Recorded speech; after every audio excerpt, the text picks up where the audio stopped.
નમસ્કાર મિત્રો, ગૌણ સેવા પસંદગી મંડળના સચિવ શ્રી હસમુખ પટેલ સાહેબ દ્વારા આજે એક ટ્વીટ કરી સીસીઈના પરિણામ અંગે માહિતી આપવામાં આવી છે.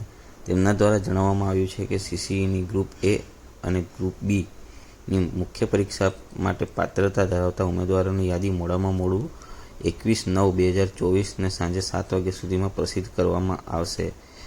મતલબ કે 21 તારીખ સુધીમાં રિઝલ્ટ આવવાની શક્યતા છે. એ પહેલાં પણ આવી શકે છે, પણ મોડામાં મોડું 21 તારીખે 7 વાગ્યા સુધીમાં પ્રસિદ્ધ કરવાની વાત કરી છે. મતલબ હજુ પણ ઉમેદવારોએ 21 તારીખ સુધી પરિણામની રાહ જોવી પડશે.